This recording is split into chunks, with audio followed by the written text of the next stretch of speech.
In the modern age, particularly in the Western world, there is a noticeable shift in the values and systems that guide society. For centuries, many of the world's moral and cultural systems were shaped by religion, particularly Christianity, which emphasized the importance of faith in God. However, in recent times, there has been a stark departure from these principles. Many argue that the system in place today is one that takes people away from God, with worldly distractions and ideologies that dilute the spirit, replacing faith with secular ideals. This departure from spiritual values is particularly evident in the Western world. Unlike in the Middle East, where violence against the body is more common, in the West, the focus is shifted to a more subtle, yet equally damaging kind of destruction: the destruction of the spirit. The body may be harmed or even killed, but the spirit, your soul, your sense of connection to God, is what truly suffers under the weight of modern systems that prioritize materialism, individualism, and pride. What kills the spirit? So, what exactly kills the spirit? The answer, according to the Bible, is pride. Pride is often referred to as one of the deadliest sins in the Christian faith, as it leads to a number of other sinful actions. Pride fills the heart with arrogance and a false sense of self-importance, pushing people away from humility and, more importantly, from God. In the Bible, pride is often depicted as the root cause of Satan's fall from grace. Satan, once a high-ranking angel created by God, was filled with pride, which led to his rebellion. According to Christian doctrine, Satan's pride led him to desire to be like God, to raise his throne above the heavens, and to sit on the Mount of Assembly in the farthest reaches of the north. Isaiah chapter 14, verses 13 to 14. This pride, this desire to be more than what he was created to be, led to his eventual downfall. He was cast down from the highest place in heaven to the lowest depths of hell. This narrative serves as a powerful reminder that pride is not just a minor vice. It is the very thing that separates us from God. Satan, the spirit of pride. Satan's story is not just a tale of one being's rebellion, but a profound warning to all of mankind. When we look at Satan's downfall, we are given insight into the destructive power of pride. It is this very spirit of pride that tempts individuals to rebel against God's authority and to live according to their own desires and not God's will.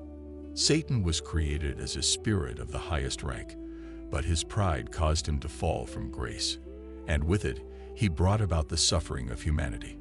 Pride, as illustrated by Satan's rebellion, is a spiritual force that leads individuals into sin. It blinds them to the truth of God's word and disconnects them from the deeper meaning of life, replacing it with a false sense of autonomy and independence. This spirit of pride is what the Bible warns against time and again, urging believers to humble themselves before God and to acknowledge their dependence on Him. This pride is not just something that affects individuals on a personal level. It has deeply infiltrated the systems of society, particularly in the West, where secularism has taken root. Modern ideologies prioritize individual achievement, wealth, and power, and these ideals, when taken to the extreme, elevate pride as the ultimate virtue. People are encouraged to elevate their own desires above the needs of others and to focus on personal success rather than collective spiritual growth. The deception of modern systems. In today's Western society, many young people, particularly teenagers, grow up in a world that is increasingly disconnected from faith and spiritual teachings. The educational system, the media, and popular culture all promote values that are at odds with the teachings of the Bible. The priorities of this world, money, fame, and material success, are pushed at every turn. Instead of teaching young people about God, many educational systems focus on subjects that do little to nurture their souls or help them understand the deeper meaning of life. This spiritual gap becomes even more evident when we consider the fact that many teenagers today are uneducated about the Lord. While they may receive some form of religious education in schools, the focus is often minimal and lacks depth. In many Western countries, religious studies are not prioritized, and instead, secular subjects like science, history, and literature take the lead in the curriculum. As a result, many young people grow up without a true understanding of God and His teachings. They may be exposed to religious concepts through the media or in passing, but these fleeting glimpses do little to shape their worldview. Instead, they are often left with a fragmented understanding of spirituality, which is then replaced by worldly ideologies.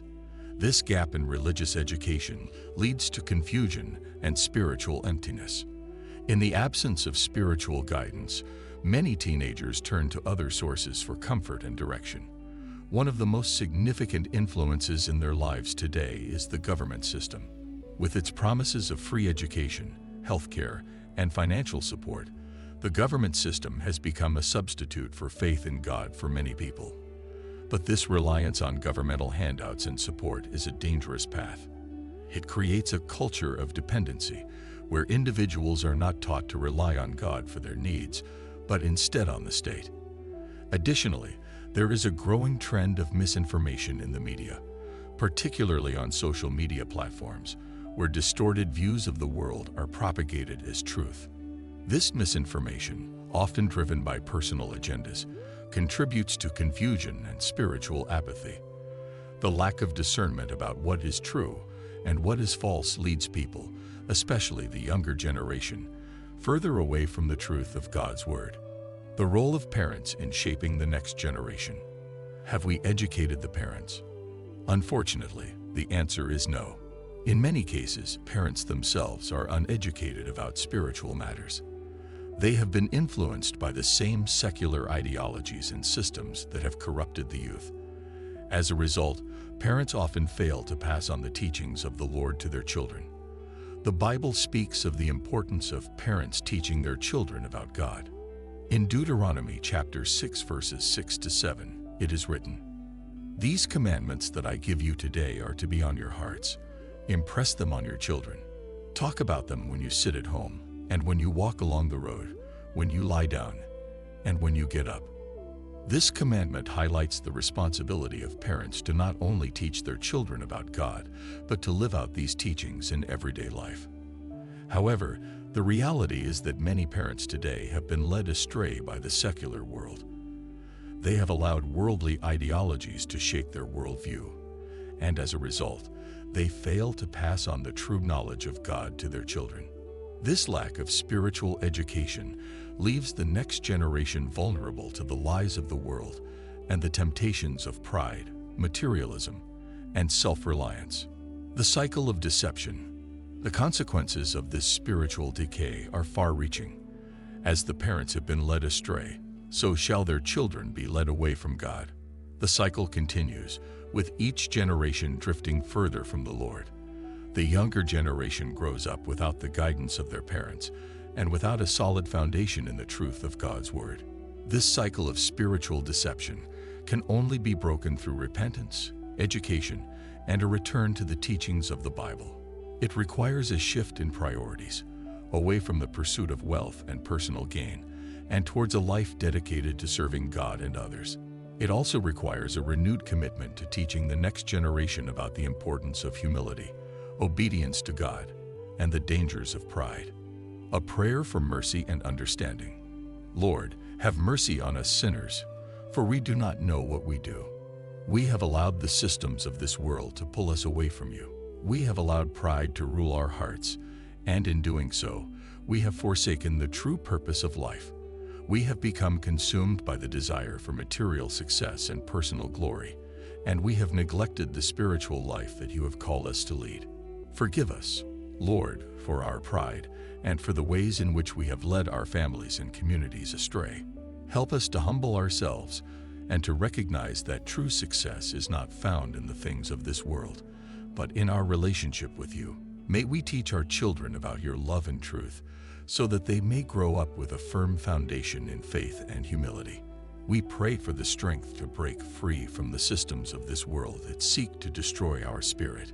May we be filled with your wisdom and understanding, so that we can lead others back to you. In Jesus' name, we pray. Amen. If this message resonated with you, Don't forget to hit that like button and share it with others who need to hear it. And if you're new here, join our community by subscribing and turning on the notification bell. Trust me, you won't want to miss out on our next deep dive into spiritual truths, real-life stories, and everything in between. Until next time, stay humble, stay blessed, and keep seeking the truth.